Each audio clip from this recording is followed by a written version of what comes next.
तो सबसे पहले आप सभी साथियों को नव वर्ष साल 2025 की हार्दिक शुभकामनाएं एवं बधाई। साथियों, पूरा देश आज नया साल मना रहा है, लेकिन एक परिवार गम में डूबा हुआ है। उसके घर मातम फैला हुआ है। परिवार में सिर्फ एक व्यक्ति बचा हुआ है जो खून के आंसू रो रहा है। दरअसल साथियों, लखनऊ में 31 दिसंबर की रात को एक परिवार होटल के कमरा नंबर 109 में ठहरता है। नया साल मनाने की खुशी थी। पूरा देश नया साल मनाने की तैयारी कर रहा था। रात 12 बजने की तैयारी कर रहा था। तभी चारों तरफ शोर शराबा होना शुरू होता है और होटल के कमरा नंबर 109 से भी आवाजें आने लगती हैं। अब होटल के कर्मचारियों को लगता है कि शायद परिवार नया साल मना रहा है, खुशियां मना रहा है, पार्टी हो रही होगी। लेकिन कुछ देर बाद चीखने की आवाज आने लगती है।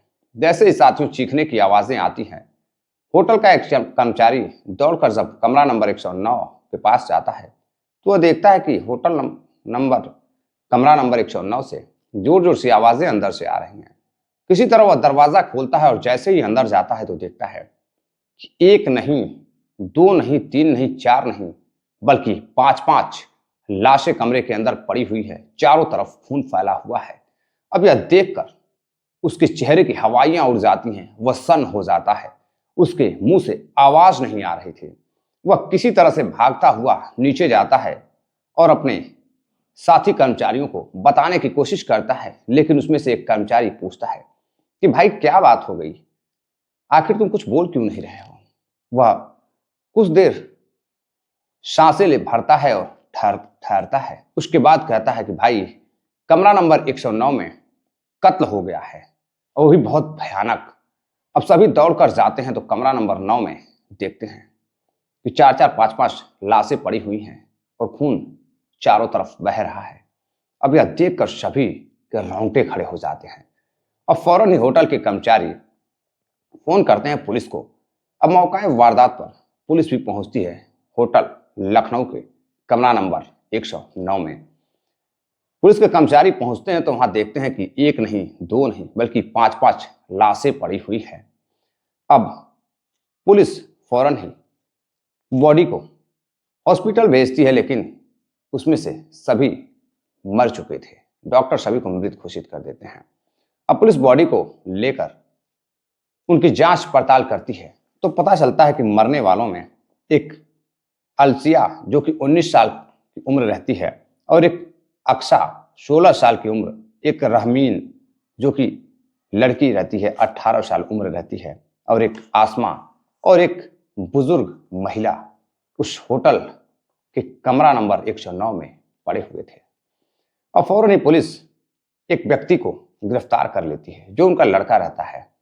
पुलिस उनसे पूछताछ करती है तो एक ऐसी शर्मनाक हकीकत बताता है जिसको सुनकर पुलिस वालों के भी रोंगटे खड़े हो जाते हैं। और इस कहानी की गूंज, इस कत्ल की गूंज पूरे लखनऊ, यूपी नहीं बल्कि पूरे भारत में जब फैलती है तो लोग वाकई में हैरान थे। लोगों को समझ नहीं आ रहा था कि हमारे समाज में कैसे कैसे लोग पड़े हुए हैं, कैसे कैसे लोग घटना को अंजाम दे रहे हैं, वो भी इतनी आसानी से। दरअसल साथियों, एक परिवार, आगरा का रहने वाला परिवार, वह नया साल मनाने के लिए घर से निकलता है और उनके साथ उनका पिता, मां और 4 बहनें और एक भाई। भाई का नाम अरशद रहता है, पिता बदर। अब ये लोग पहुंचते हैं लखनऊ के एक होटल में। होटल में जाते हैं और कमरा नंबर 109 उन्हें दिया जाता है। 30 दिसंबर की रात वह होटल लेते हैं और फिर उस होटल में ठहरते हैं। अगले दिन 31 दिसंबर को वह बाहर जाते हैं, यानी कि उसका पिता और बेटा अरशद दोनों बाहर जाते हैं और कुछ खाने पीने की शराब और कुछ मटेरियल वगैरह लेकर आते हैं। कमरे में जाते हैं। कर्मचारियों को लगता है कि परिवार पार्टी कर रहा होगा, नए साल की तैयारी में है। अब इधर अंदर कमरे में जाने के बाद खाना खाते हैं, पार्टी करते हैं, लेकिन तभी कुछ देर शांति रहती है। फिर कुछ देर बाद रात को जोर जोर से आवाजें आने लगती हैं अब होटल का एक कर्मचारी उठकर जब कमरा नंबर 109 की तरफ बढ़ता है तो देखता है कि एक व्यक्ति की रोने की भी आवाज आ रही है। तभी वहां से एक बुजुर्ग व्यक्ति निकलकर भागता हुआ दिखाई दे रहा है। वो कुछ समझ पाता नहीं है कि आखिर हुआ क्या है। कमरा नंबर 109 जैसे ही दरवाजा वह खोलता है और अंदर का जो दृश्य उसे दिखाई देता है, उसे देखकर वह डर जाता है। साथियों, बेड पर 3 लाशें, 2 लाश नीचे पड़ी हुई थी, 5 लाशें एक कमरे में और खून से लथपथ। किसी के हाथ कटे थे, किसी का गला कटा हुआ था। अब इधर फौरन ही कर्मचारी नीचे भागता हुआ जाता है, अपने साथियों को बताता है। उसके साथी जब ऊपर यह बात सुनते हैं कि कत्ल हुआ है हमारे होटल में, वो भी एक एक नहीं बल्कि 5-5 लोगों का, तो सन्न रह जाते हैं। एक मुस्लिम परिवार की पूरी 5-5 लाशें उस कमरे में पड़ी हुई थी। फौरन ही लाश देखने के बाद कर्मचारी पुलिस को फोन करते हैं। मौके पे पुलिस पहुंचती है और जब पुलिस पहुंचती है तो एक लड़का वहां बैठा था, उसे गिरफ्तार करती है। और वह लड़का कोई और नहीं बल्कि अरशद, जो कि उन 5 लाशों का ब्लड रिलेशन कहा जाए या फिर कहें कि 4 बहनें और एक माँ का बेटा और 4 बहनों का भाई वहां मौजूद था। पुलिस उसे गिरफ्तार करती है, वो रोता रहता है और उसे लेकर जब थाने जाती है और पूछताछ करती है तो वह रो रो कर एक ऐसी कहानी बताता है और एक ऐसी वीडियो वायरल होती है सोशल मीडिया पर, जिसे सुनकर सभी सहम जाते हैं। एक लड़का अरशद कहता है वीडियो के माध्यम से, योगी जी, मोदी जी, ऐसे मुसलमानों को मत छोड़िएगा। मैं मानता हूं कि हर मुसलमान खराब नहीं होता है, लेकिन कुछ मुस्लिम जो मेरे एरिया में हैं उनको बिल्कुल फांसी दे दीजिएगा, सजाए मौत दे दीजिएगा, छोड़िएगा मत, मेरी आपसे अपील है। और फिर वो एक ऐसी कहानी बताता है जिसे सुनकर वाकई में सभी हैरान रह जाते हैं।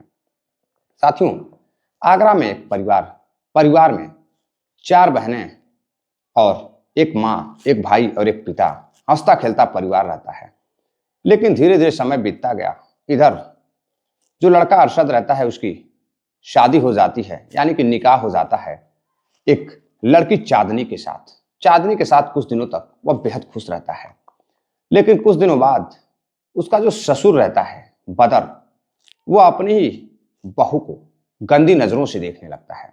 कभी पति पत्नी जब बंद कमरे में समय व्यतीत करते, वह जाकर आवाजों को सुनता था, वह झांकने की कोशिश करता था। अब एक दिन लड़की जब परेशान हो जाती है अपने ससुर के अश्लील हरकतों से, तो अपने बेटे से कहती है। बेटा अपने पिता को डांट फटकार लगाता है, लेकिन ससुर सुधरने को तैयार नहीं था। इधर जब सास से कहता है, सास जब अपने पति को डांटती है तो बदर अपने ही पत्नी को डांट फटकार लगाता था। अब इधर वो काफी परेशान हो जाती है। परेशान होकर अपने माँ से कहती है, तो माँ अपने बेटी से बातचीत करती है, बेटी के सास से बातचीत करती है। तो सास कहती है, बेटा तुम यहां से चली जाओ, वरना ये जो तुम्हारा ससुर है यह दरिंदा है, यह तुम्हें नोच खाएगा। एक काम करो, तुम यहां से चली जाओ, यह किसी का नहीं है। अब इधर वह तलाक देती है अपने पति को और फिर अपने माँ के पास चली जाती है। अब कुछ दिन और गुजरता है। अब पूरा का पूरा परिवार, मुस्लिम परिवार, पिता को छोड़कर बाकी 4 बहनें, माँ और जो भाई अरशद रहते, ये 6 के 6 हिंदू देवी देवताओं के पूजा पाठ में काफी यकीन रखते थे। हिंदू देवी देवताओं की पूजा करते थे और अपना जो भी नमाज वगैरह होता है, अपने धार्मिक क्रियाकलाप को करते थे। लेकिन इसी बीच मोहल्ले के कुछ लोग, दबंग लोग, उसे परेशान करने लगते हैं कि तुम ये हिंदू पूजा पाठ छोड़ दो, वरना तुम्हारी खैरियत नहीं है। अब पूरा का पूरा परिवार परेशान होने लगता है। उसकी जमीनें हड़प ली जाती हैं और इधर पिता चुपचाप देखता रहता। कागजात अरशद के पास होते, लेकिन जो जमीनें थी वह लोगों ने, मुस्लिम समुदाय के उसके कुछ पड़ोसियों ने उसे हड़प रखी थी। अब इधर जब अरशद बेहद परेशान होता है तो अब उसे घर में रहने नहीं दिया जाता है। अब वो अपना घर सोच रहा था, इस मोहल्ले से छुटकारा पाना है तो अपने घर को मंदिर के नाम कर और यहाँ से वह हिंदू धर्म अपना लेगा और यहाँ से फिर वो अपने कहीं और नए ठिकाने पर चला जाएगा। अब इधर चार चार जवान बहनें। अब कुछ लोग जो उसके पड़ोसी लड़के के अनुसार यानी कि उसके भाई के अनुसार जो कातिल रहता है अरशद के अनुसार, वो कहता है कि मेरी बहनों को मेरा पिता और कुछ लोग मिलकर उसे हैदराबाद में धंधा कराना चाहते थे, उसे बेचना चाहते थे। अब वहां से वह परेशान होकर अपना घर छोड़ता है अपनी माँ और बहनों को लेकर। पिता से भी कहता है कि अगर तुम्हें चलना हो तो मेरे साथ चलो, वरना यहीं रहो। पिता शराब के नशे में काफी मस्त रहता था, इधर अरशद भी शराब के नशे में मस्त रहता था। बाप बेटा दोनों ही शराबी थे। अब इधर परिवार उनके दबंगई से परेशान होकर अब वहां से घर छोड़ देता है और फिर फुटपाथ पर जाकर कुछ दिन रातें गुजारता है। रातें गुजारने के बाद किसी तरह से खर्च चलता था और फिर नया साल आने वाला था। अरशद के दिमाग में तरह तरह की बातें आ रही थी, वह बेहद परेशान हो जाता है। वह दबंग लोग जो उसके समुदाय के थे उसे काफी परेशान कर रहे थे। अब उनसे परेशान होकर के वह निकलता है अपने परिवार को लेकर लखनऊ।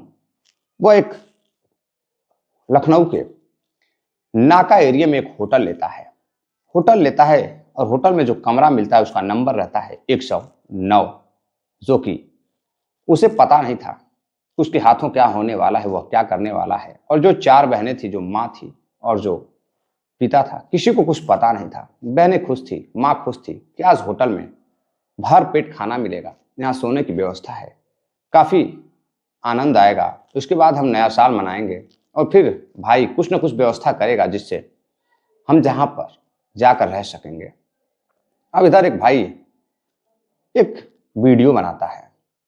वीडियो में कहता है कि योगी जी, मोदी जी, बचा लीजिए मेरे परिवार को, ये लोग बहुत दरिंदे इंसान हैं, बहुत गलत इंसान हैं।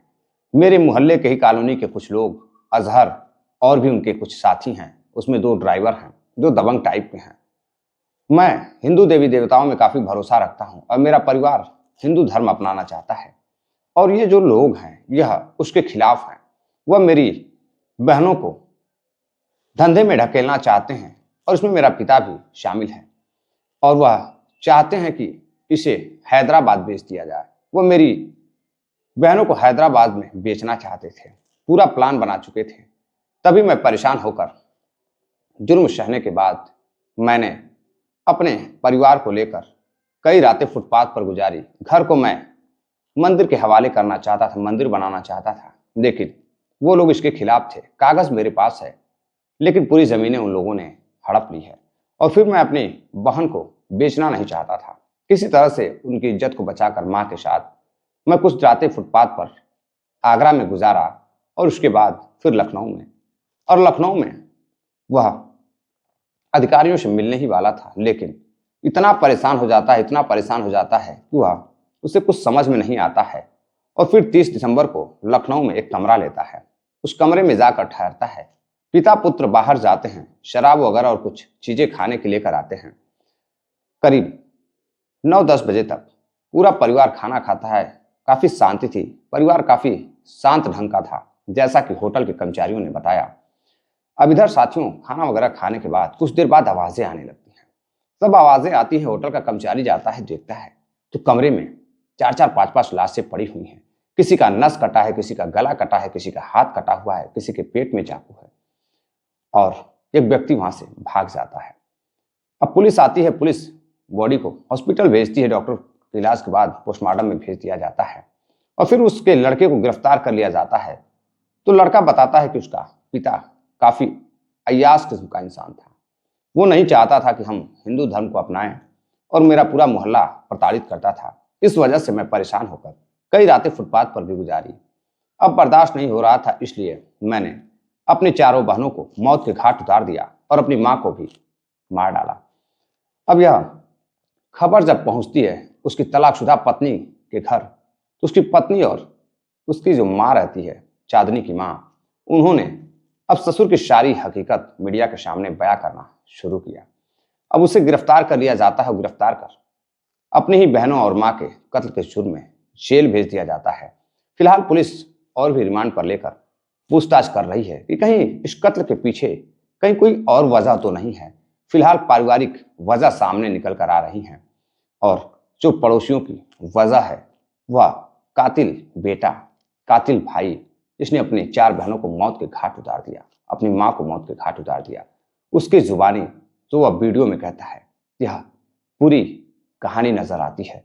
और फिर पुलिस उसके पिता बदर को भी कातिल मानती है कि शायद बाप बेटे ने मिलकर नशे में अपनी माँ, अपनी बीवी, अपनी बहन, अपने बच्चों को मारा है, कत्ल किया है।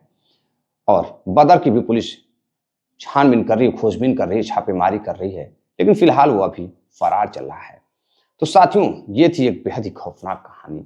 एक भाई जो अपनी 4 बहनों को मौत के घाट उतार देता है शराब के नशे में, या फिर जानबूझकर। उसे यह पता भी नहीं चलता है कि यह उसी का खून है, उसी की बहन है।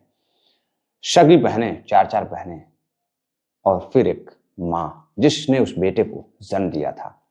तो साथियों, ये थी पूरी कहानी। इस घटनाक्रम को सुनाने का उद्देश्य आपको जागरूक करना है, किसी को हैरान करना या परेशान करना, किसी की भावनाओं को ठेस पहुंचाना नहीं है। कहानी पे कमेंट कर अपनी राय जरूर दीजिएगा। मिलते हैं एक और नई कहानी के साथ, तब तक के लिए नमस्कार, जय हिंद।